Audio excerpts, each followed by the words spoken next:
Hi everyone, Bernard here with the latest Citizen vlog, and this is a Citizen Past, and as promised this is going to be looking at January 1977.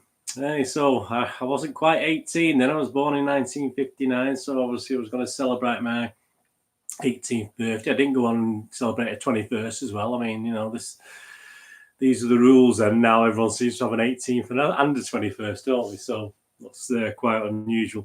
Anyway, I was working with the Cooperative Wholesale Society in Manchester. It was quite a big company then. They had lots of things. I was in the architecture interior design group. Clerical. I wasn't an architect, you know. I wish I was, obviously. But there's 60 or 70 quantity surveyors, architects, all based on Balloon Street in Manchester there. Massive organisation. It was great because there's a great social side as well. I was playing football regular, cricket regular and stuff like this. It's absolutely fantastic. Some great times, obviously. And obviously I was earning a wage at that time. So I'd started getting to away games in the mid-70s, about the 1974, 73, 74 was the first time I started going away when I was at school. But obviously by the time I was working, I was getting to quite a lot of away games. We will talk about it later. Obviously, it wasn't the greatest time to go to away matches, even home matches could be a bit iffy sometimes with football violence, etc. But we'll talk a little bit more about that later. Yeah, so I was at the CWS. I stayed there till I was about 19, and then I moved to GEC, ironically in Trafford Park near the swamp. So that was quite funny. But let's get on to January 1977. I mean, I can't remember obviously what I was still making coffee. I think I wasn't a senior cost clerk then. I think I was just still a junior accounts clerk. So I was still making the coffee for all the guys. But as I say, I was having a great time there. Great firm to work for in those days. Weather in January, we had a bit of a cold snap, which you'll see when we go through the matches, etc. in a little while. We apparently had a cold northerly to northeasterly airflow during parts of January, mainly the second week, which will come again, I'll show you later, had an impact on City and obviously City playing. Away from football, albums, music-wise, Shawaddy Waddy topped the charts with their greatest hits. Genesis also topped the charts briefly in January 1977 with Wyndham Wuthering, and the wonderful David Soul. Obviously, his album topped the charts as well. I did have that one for me and my good lady at the time. We were serenading each other to that. I was, you know, on the settee in her grandmother's front room, I remember. Happy days. And Wings Over America was in the album charts as well. On the singles chart, Johnny Mathis had his third week at number one in the first week of January. He had been the Exodus number one was When a Child is Born. And David Soul was number one from 4 weeks from the 9th of January with Don't Give Up on Us, Babe, which I know a lot of the words to that. You know, I'm a master of some, you know, I don't know all the words to songs, but I do know a lot of choruses to songs from that time. On TV, BBC aired Willy Wonka and the Chocolate Factory for the first time. ITV gave us Robin's Nest as a new series, which obviously, if you like me, enjoyed that. Film-wise, Rocky was released on the 1st of January 1977 into the cinemas, so it's obviously a great film. Highest grossing films at the time was obviously Star Wars Episode 4 A New Hope, Close Encounters of the Third Kind, and Smokey and the Bandit. So they were all the box office hits of 1977. We had a Labour government just in 1977. The Ford Fiesta went on sale, and there'll be a little bit on that as well later. Mr. Clive Sinclair gave us the 2-inch television. There you go, if you wanted that. I mean, the Spectrum was a bit further away, the ZX81 and the ZX Spectrum, but and his C5, obviously his car, I think it was a C5, was it? But he gave us a 2-inch television in 1977. And in the West End of London, there were 7 IRA bomb explosions. Fortunately, no injuries. I think they used to send warnings through, didn't they? So, fortunately, no one was killed or injured, but there was literally 7 IRA bombs exploded in the course of a day, I think, in London's West End in 1977. So those troubles were still there. £1 in 77, worth £5.75 now. Average house cost 13,000, I hadn't bought my first house by then. I would buy my first house about 2 years later. I think I paid 5,500, 6,000 for a terraced house. I think it was 6,000. Obviously, I had £500 deposit, and I had to find 5,500. So that cost me 6,000 a terraced house. But the average cost in 1977 was 13,000. Obviously, a lot richer than me. Average car price for a basic family cars was 2,400. The average wage was 3,200 per year. If I remember rightly, I was on about 1,800 at 17, which was quite a lot of money. I didn't know what to do with it, although I did have a girlfriend and a future wife at that stage. So yeah, I did find ways to spend it. Petrol was 18p a litre, and it was the Queen's Silver Jubilee, obviously on June the 7th that year, from 1952. That's some general stuff. I mean, as far as City were concerned, Peter Swales was in charge, obviously, and Tony Buck was the manager. We'd left 1976. Obviously, did a thing for the Liverpool game, which was on the 28th of December 1976. A little thing of the year and how proud we were. Obviously, we were the League Cup winners in 1976, so we did end up a trophy. The year previously, obviously in February '76, so they were reflecting on that, and Mr. Swales was quite proud. He was saying he was quite proud of the season ticket holders. Apparently, there is one statistic that he went on to say to Peter Swales, there's one statistic that makes me glow with great pride. It was arrived at when we passed the 20,000 mark in the sale of season tickets before a ball had been kicked in the 76-77 campaign. This was an increase of 7,000 regular ticket holders compared to the previous year. So a lot of optimism with City, obviously, going into the 76-77, and quite rightly as well. We competed really well, and as you'll see, we was looking January, we were up at the top of the league, and with games in hand, we quite easily could have gone top of the league on 2 or 3 occasions. But as I did reflect before, the weather had something to say about that. I mean, the 76-77 season defence of the League Cup didn't last long. Aston Villa beat us in the second round, which was our first game. We also went out of the UEFA Cup in the first round, which was a bit disappointing. If you remember, we actually beat Juventus 1-0 at Main Road, and we lost 2-0 at Juventus, so we went out 2-1 on aggregate. Ironically enough, in September 1976, when City played Juventus at Main Road, I was on holiday in Italy. So that was my plan. Obviously, I booked the holiday about a year before, so that was the irony. I ended up watching the City game at Main Road against Juventus with a load of Italian waiters who obviously in Marotta in Italy near Rimini, and they were quite impressed with the stadium. They thought the Kippax looked really scary in the dark, and on television, the dark banking of the Kippax, they were really impressed with that. And obviously, by the time I was back home when we played the second leg. So there you go. That's typically my luck. What I could have afforded to gone, probably not. But my brother-in-law did go to that game at Juventus anyway. So anyway, that's another story for another time. Yeah, so we went out of the UEFA Cup, sadly, in the first round. And sadly, we were still without the wonderful, wonderful Colin Bell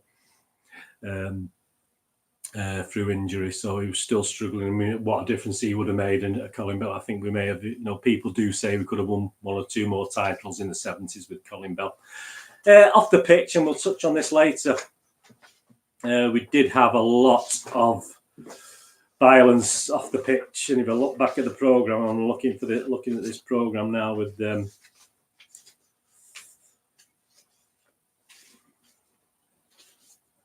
goalpost, which was like the letters page in the programme. This is what we used to do. So a lot of stuff in there from fans just commenting about things, and it's quite interesting. We'd played Birmingham City, which again, it was a game I went to. We actually, it was about 4 of us, I think. We ended up going in the seats because it was just too violent. It was just kicking off all over the place. As I said, I was 17, but I'm not a trouble cause. I'm not an hard man. I'll stick up for my mates, etc. But it was very, very hairy, and we ended up, for the only time I can remember going in the seats at an away game was at Birmingham at St Andrews. And there's a couple of letters on this. After travel in this goalpost, this was from Akerscroft, Ian Hodgkinson, age 16, Akerscroft, Tremlow, Holmes Chapel near Crewe. So very similar age to me, and this was the sort of age of a lot of the fans going in those days. After travelling to Birmingham for City's recent match, I would like to say how thoroughly disgusted I was with the Birmingham police. The City fans congregated in the Tilton Road end, and at about 2:45 p.m. were attacked by a number of Birmingham supporters. This caused the City fans to run to the entrance. Yeah, I mean, we'd actually decided before them to go in the seats. We'd sort of had an inkling of what was going to happen in the standing section, so we made that decision to pay a little bit extra and go in the seats. The Birmingham police then informed us that it was safe to return to the terraces, but when we got back, the police had vanished, and once more we were attacked. Two of my mates had their scarves stolen and were punched many times. I mean, this is a 16-year-old lad, don't forget, and a lot of the trouble at these places wasn't always kids. It was a lot of grown-up men, you know. So you think I was 17, my mates were 16, 17. So it was harsh because we did want to follow our club. This indicates to me that the organisation of the police was disgusting, for they did nothing to separate the two sets of fans. Yes, and the segregation, again, we'll go on to that later. It was diabolical. There wasn't much segregation in the 70s. Obviously, it was kicking off all over the place at a lot of grounds, and May Road, obviously, as well. Is it possible to make some kind of complaint to Birmingham City FC about the situation and the lack of segregation? And that was him. And also a Mike Wahul at Tottenham Drive, Manchester 23. On November 27th, some friends and I made the trip to Birmingham for the City game. We entered the ground at the Emmeline Street side, but once inside we found the City supporters had not been segregated. We then had to take off our scarves and could not cheer on our team in the customary manner because of the Birmingham fans around us and the fear of trouble. So you can see why there are 34,000 missing fans at away matches, but I would still be going to see City on their travel. So yeah, it was having an effect on travelling support, and City have always had really, really good travelling support. But it is a theme. Obviously, sadly, I'll end this thing with it, obviously, later as well, which again involved myself, a couple of friends, and the parents of the parents who went to, I'll talk about it later, went to a ground, and something that affected me. So that's obviously going to be good on the pitch, but perhaps not so good on it. So let's have a look, shall we? Let's turn this camera around. Let's have a look at January 1977. All right, so the first game we're going to talk about, we got away from the league games. We're going to talk an FA Cup round 3 against West Bromwich Albion, Saturday the 8th of January 1977. Kickoff 3:15, unusual time for kickoff, 15 pence for the programme. This was the first season we had this. If you've watched one of my other vlogs, you'll see it was one of the first seasons we had a colour actually cover on the thing. Obviously it was only spot colour inside the magazine, and that's a great thing to kick us off, isn't it? I mean, there's a great picture. Look at that. Joe Mercer and Tony Buck, absolutely superb. Great pictures to see there, those two. Tony Buck review was a popular thing at the time, telling us all about what was going on. And then on the second page, of course, we all know Asa Hart, who had links, obviously, to West Bromwich Albion, and a great picture there, and a piece on how he's doing, etc. And a memorable match, Mr. Peter Garder from the Manchester Evening News. He was reflecting on the 1970 League Cup final. I remember literally the only way I knew what was going on in that was I was watching Match of the Day, Grandstand, and they had the teleprinter, and I knew we'd gone 2-1 up, but I think Grandstand had gone off before the game finished. So, you know, if you think about how easy it is to watch matches now, I mean, that is absolutely incredible, isn't it? That you literally, even the European Cup Winners' Cup final, which obviously was in 1970 as well. I'll listen to that on a scratchy radio, very poorly done. But there you go. How things have changed to now. Today's visitors, I mean, obviously West Brom manager Johnny Giles.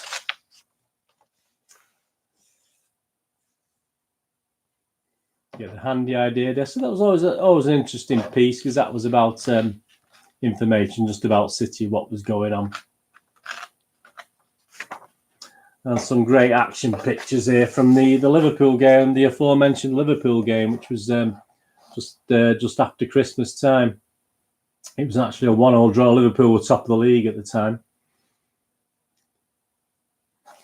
It was action. Joe Corrigan. I mean, it was an absolute disappointment because Dave Watson put through his own goal with a back header that totally flummoxed Joe Corrigan, and there he is panicking to get that. But that was a depressing night because they obviously celebrating Liverpool there. I mean, we really should have won that game, and obviously a very unusual error by Dave Watson cost us that, which is very disappointing if you were at that game that night. The league tables, well, this just shows you what position we're in at the moment with the league tables.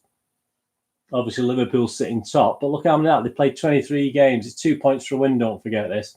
So they played 23 games, 32 points. City had only played 21 games, 26 points. So we could have get 30 if we win our 2 games in hand. And obviously, Ipswich are up there as well. So Liverpool, Ipswich and City are there. Obviously, Villa and Newcastle, which obviously are going to have a bearing on this month as well. They're also there. So as you can see, it's very close. Crowd-wise, average attendances, City's was just under 40,000.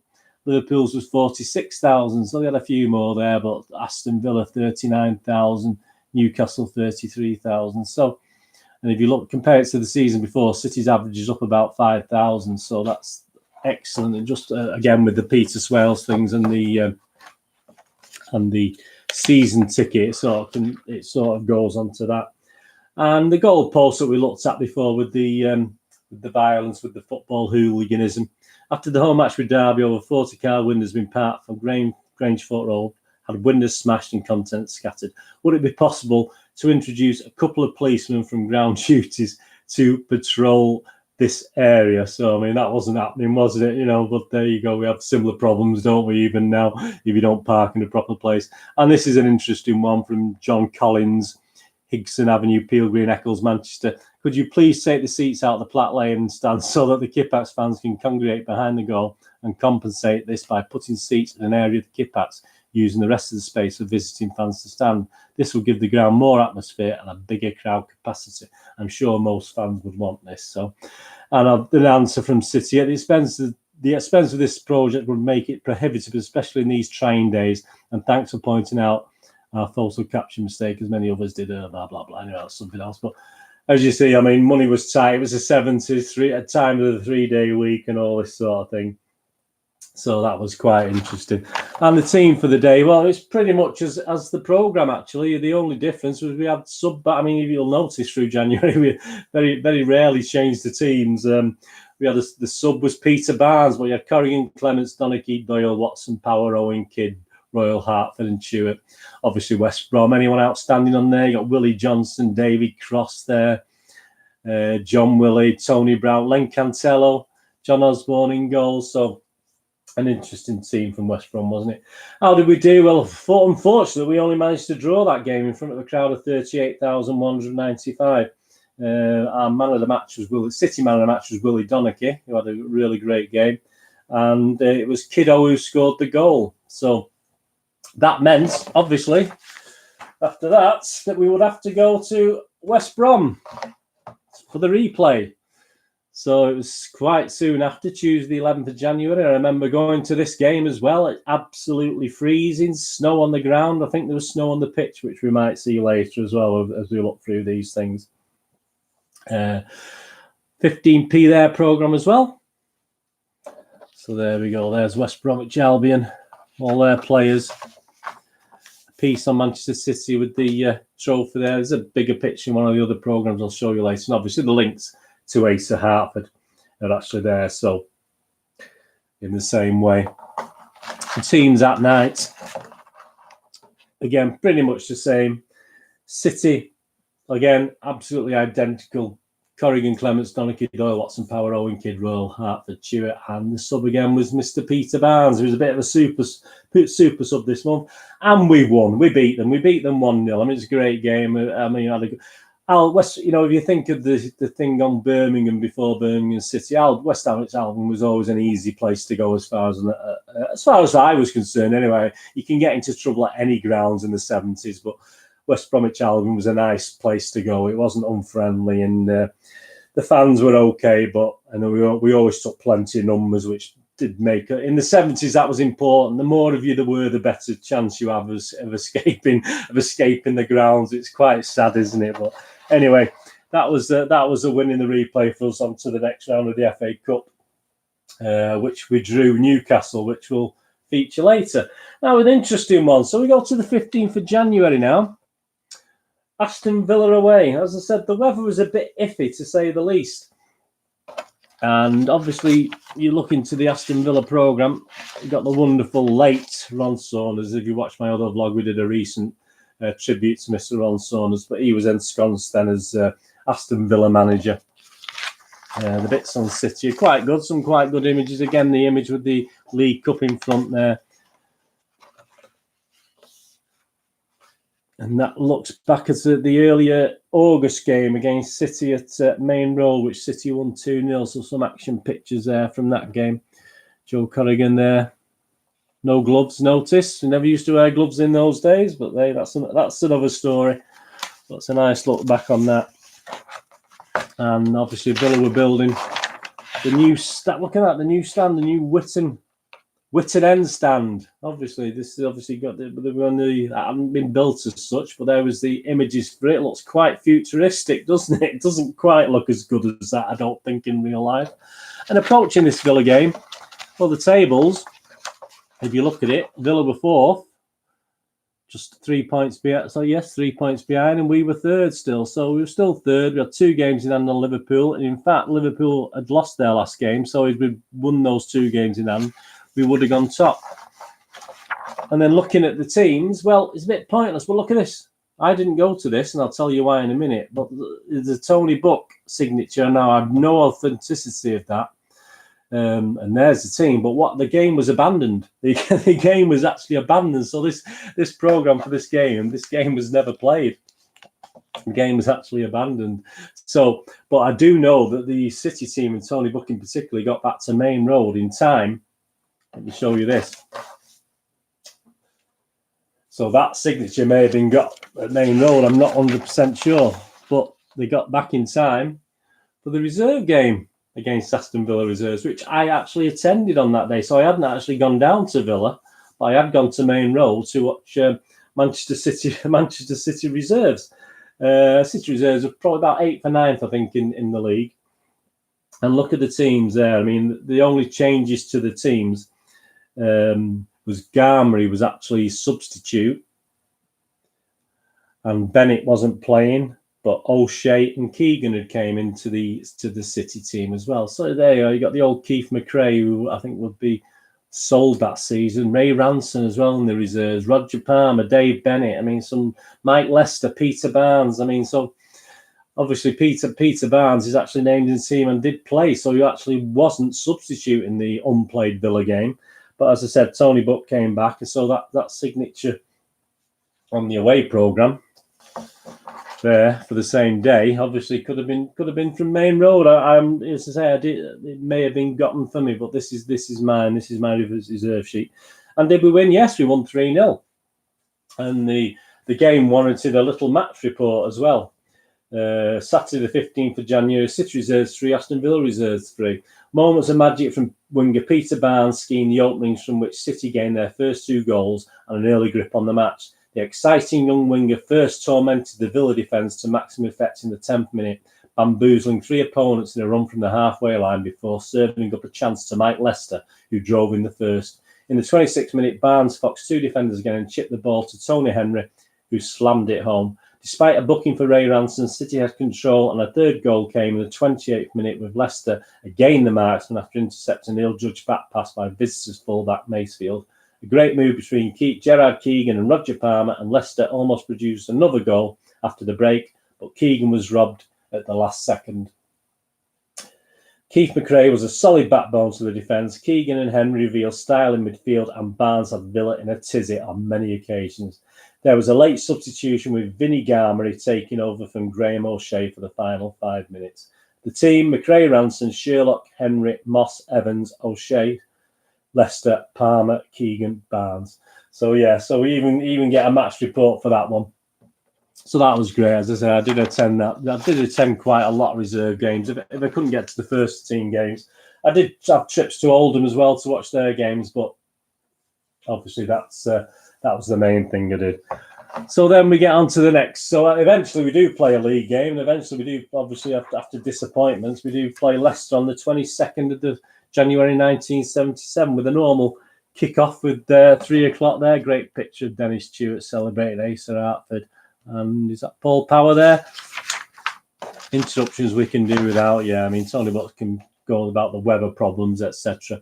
And we have a wonderful picture there, don't we? Who's this? This is Johnny Giles, who was the obviously the Leicester City, the West Bromwich Albion manager in the last game. This is obviously we're playing Leicester City. But that's a great picture of Johnny Giles. Look at the hairstyle, absolutely fantastic.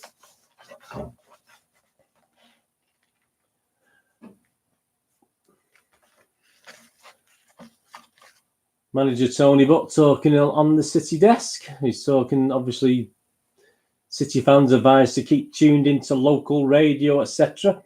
Vessel starts a new year for 23-year-old Barbon, who held the Miss Manchester title in 1974. Yes, we saw Miss Manchester City in those days as well, which was quite interesting. The Manchester Programme and Souvenir Centre spent many hours looking in there on Wilmslow Road in Didsbury as well. And we go on to the most memorable match. I mean, it's obviously going to be Leicester City in the FA Cup final, which I was too young to see, but I remember watching that on telly. The manager for Leicester City, Jimmy Bloomfield, on that day was the Leicester City manager. And then if you look at the tables, again, we've got even further behind Liverpool now with the games in hand. We've actually got 3 games in hand. We played 21 games, 26 points. But they're now 7 ahead. Sorry, 28 points. They're 5 ahead. So if we actually won our games in hand, we'd actually be ahead of Liverpool, which is great. And look at this. This is a picture. This is the West Brom goal where we scored against West Brom. As I said, look at the snow on the pitch. And that was a sort of theme for that month of January 1977, as I said, on there. And for December, Kid collects his player, and that's not just a City player of the month. That was a nationwide player of the month, sponsored, I think, by the Daily Mirror at the time. So the legendary Peter Swells giving him the trophy. Junior Blues section there, and they were celebrating the 5,000th member enrolled with the Junior Blues last week, adding up to a staggering success story for the infant organisation. So obviously Junior Blues up to 5,000 by January 1977. A superb, obviously, organisation.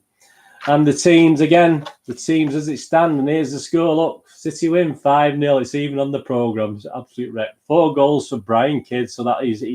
Obviously, having getting his Player of the Month award, he did really well, didn't he? And 1 for the legendary Mike Doyle. And again, super sub, Mr. Barnes again, Peter Barnes, super sub again in that game. But the team, as stated, Corrigan, Clements, Donachie, Doyle, Watson, Owen, Power, Kidd, Royal, Hertfordshire. Super. Imagine if you'd had Colin Bell in that team as well. Imagine what we could have done. It was a 37,609 crowd. And man of the match, well, had to be Brian Kidd, didn't it, in that game as well? So that was a great win for City. Things are going really well, aren't they? Just as a minor aside to that, this is the Pilgrim. This is a programme. Some programmes were actually newspapers as well. This is the Pilgrim, which is a Plymouth Argyll on the 22nd of January, playing Oldham Athletic. So I must have known an Oldham Athletic fan at work. And look at this, there it is, the Ford Fiesta we mentioned earlier on, our beautiful new baby. It's like a brick on wheels, isn't it? But yeah, I mean, a lot of this Plymouth Argyll thing, the newspaper. Derby County had one as well. A few other teams do. I think Celtic had one, didn't they? Did they still have one? I'm not too sure. But obviously a lot of adverts in it. I mean, you've even got an advert for the Reliant Robin Super Saloon. Yeah, there's a treat. Go and treat yourself. I thought I'd just have a quick look at that as a programme, just to show you the difference, obviously, to what City were producing at the time. 12p a programme. So nice newspaper. Say a lot of ads, but that was an interesting thing. And to finish January, obviously the normal league games in January. But again, a game I attended, and I'll talk to you about a little bit in a minute. Newcastle away in the FA Cup 4th round at St James's Park, 1977. So obviously we've got some information on there. The Division 1 standings going into the obviously ending the year of January. So City are sitting third, 2 points behind Ipswich, although we played the same games. But look, we're only 3 points behind Liverpool. We played 3 games less. So the potential, obviously, for winning this title is still in our own hands, still there for us. So in 1977. But we're to finish in January off with that's a great picture of City, actually, with the League Cup, a bigger picture of the City squad with the League Cup.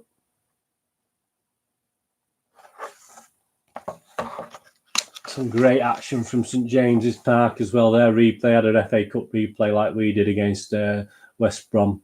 Newcastle United 3, Sheffield United 1. Some great images of the stands there at Newcastle, the dart foreboding stands, which a lot of the grounds were in those days. As I said, the Juventus fans were commenting about the Kippax been looking really scary, and a lot of these grounds did look really scary at night, didn't they?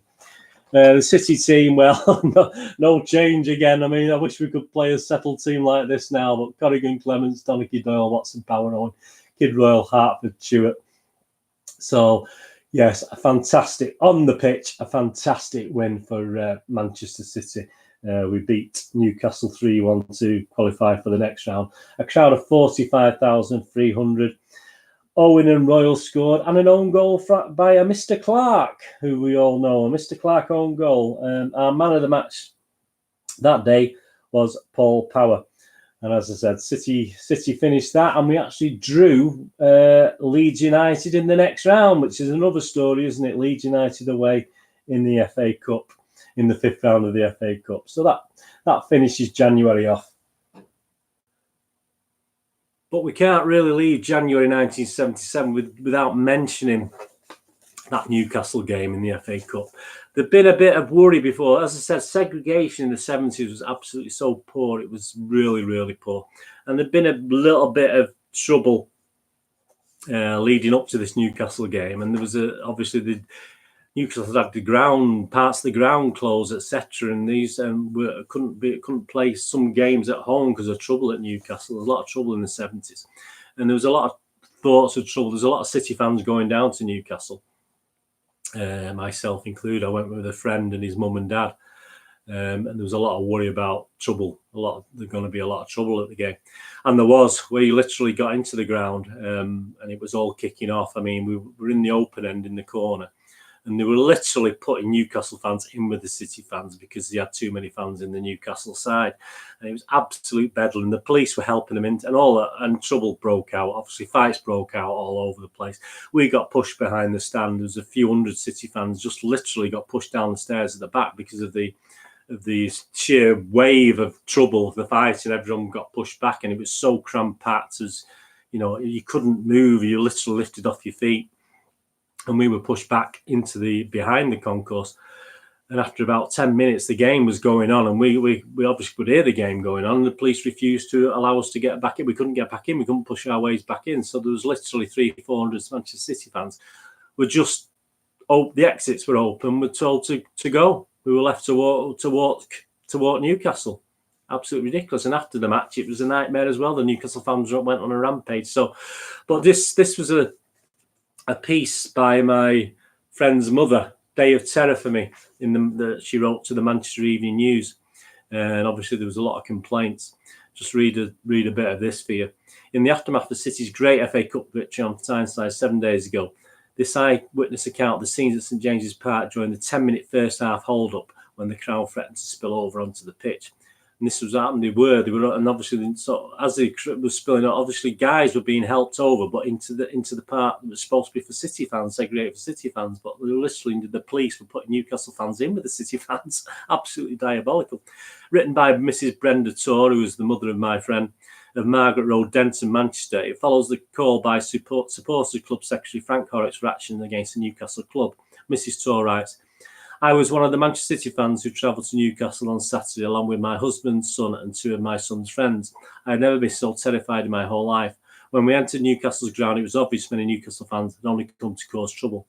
Police at first had control and fans were okay. Unfortunately, at the start of the match, the police, let me just get a bit closer, the police lost control over the Newcastle fans and all hell let loose.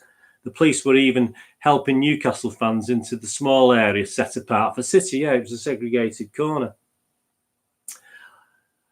apart for City, while it would have been better directing them into the opposite home direction, up the other end into the home section. When the fighting started, hordes of screaming lunatics in black and white poured all over the City fans, who mostly moved to the back of the stand. This forced us to be pushed out to avoid getting into trouble. But those who were unfortunate enough to be attacked only defended themselves. Good lads. The police went in and did not care who they hit. I saw one City fan attacked by a policeman who dragged him down the steps. The boy lost his footing and hit every step of the way down with his shins. I also saw one Newcastle fan attack a City supporter, knock him to the ground, kick him and tried gouging his eyes out. I am sick. I was watching all this happen from the stand, right, because they were in the seats above us. We were standing and they were actually in the seats above. My main concern being that my son and his two friends were below, and I feared for their safety. After the match going to the station, hundreds of screaming maniacs rampaged through the town. My opinion is that Newcastle's grounds should be closed until it proved that as adequate protection for visiting fans and that the Newcastle fans behave like human beings. My apologies and sympathy to genuine fans who go to see a game of football, where I'm sure must feel as disgusted as I am. I also sympathise with the many City fans who, in the attempt to avoid trouble, moved to the back of the stand and down the steps, only to be told by police when the game restarted they would not go back and should leave the ground altogether. They paid a lot of money to get to Newcastle, travelling expenses, tickets, etc., and they did not see the match and had to wander around Newcastle so they could get their transport back to Manchester. So that was what it was, absolutely ridiculous. To say I was one of the unfortunate ones. Was a fortunate or unfortunate? Obviously, I would have been lower down. I would have been involved in the fighting, but hey, these seasons happen, don't they? And don't forget, we played Newcastle and beat them in the League Cup, and it was quite supposedly a good thing between the fans. But I mean, I saw elements in that game at Wembley in '76 as well that weren't very nice. So yeah, I mean, it was such a shame, and that was the time of the times. And as I said, I didn't get any refunds for anything. Obviously, I didn't get my ticket refund or anything. I saw about 10 minutes of the game, I think, and even then, I didn't really concentrate on it because I could see what was happening, and I just couldn't believe what was happening, to be honest with you. And thank you for the Newcastle fans, Newcastle police, who were so helpful. And I think the Manchester police were always quite good in the 70s with the away fans, but I'm afraid when we travelled to these grounds, Newcastle, St Andrews, etc., we didn't get the same protection and respect, unfortunately, from their police as a lot of away fans got when they came to Manchester, which is really sad. But hey, sad to finish on a bad note. But City were riding high. Hope you enjoyed that. That was January 1977. You're not too down. Some good memories. And if you've got any memories, please put them in the comments below. Share with me. If you were there at Newcastle, you were there at St Andrews, you were there at any of these games as well, please. I hope you enjoyed that. Please push the old subscribe button. Let people know about these vlogs. I think they're quite interesting. I don't think anyone else is doing this sort of thing out there on Manchester City, and we've got a great history, haven't we? And it's lovely to share these things with you. Check back. There'll be links below to other vlogs, and obviously please check out my playlist for City past and present, so on what's happening with City now. And I've obviously done recent little tribute to Ron Saunders and Roy Cheetham as well, and a little piece on Christmas programme covers as well. So please have a look for that. That's the last one I did before this. And I'll be back in early New Year, I think, with a City quiz. I think we're going to do a little big City quiz for the New Year. In 2020 New Year, we'll do a big City quiz on City past, mainly past, some present. But hey, let's test your knowledge, and I'll test my own knowledge as well, because I'll see if I would have known these questions anyway. Anyway, check back in for that. Please follow me at Twitter at nostalgia_movie. I'm on Facebook at Bernardine with links to Movie Game Citizen and Movie Game Nostalgia, which is my website, obviously, where I sell DVDs, board games, and posters. Please follow the links on the playlist if you like movies, etc. Please have a look at that as well. That'll be absolutely fantastic. Anyway, I just want to thank you for watching this one. Whatever you're going to do the rest of your day today, have a great one. Look after yourself. Look after your friends, especially this time of year. It's Christmas time here in the UK. Look after your family. And I'll see you all again very soon. Thanks for watching. Hope you enjoyed it. Bye-bye.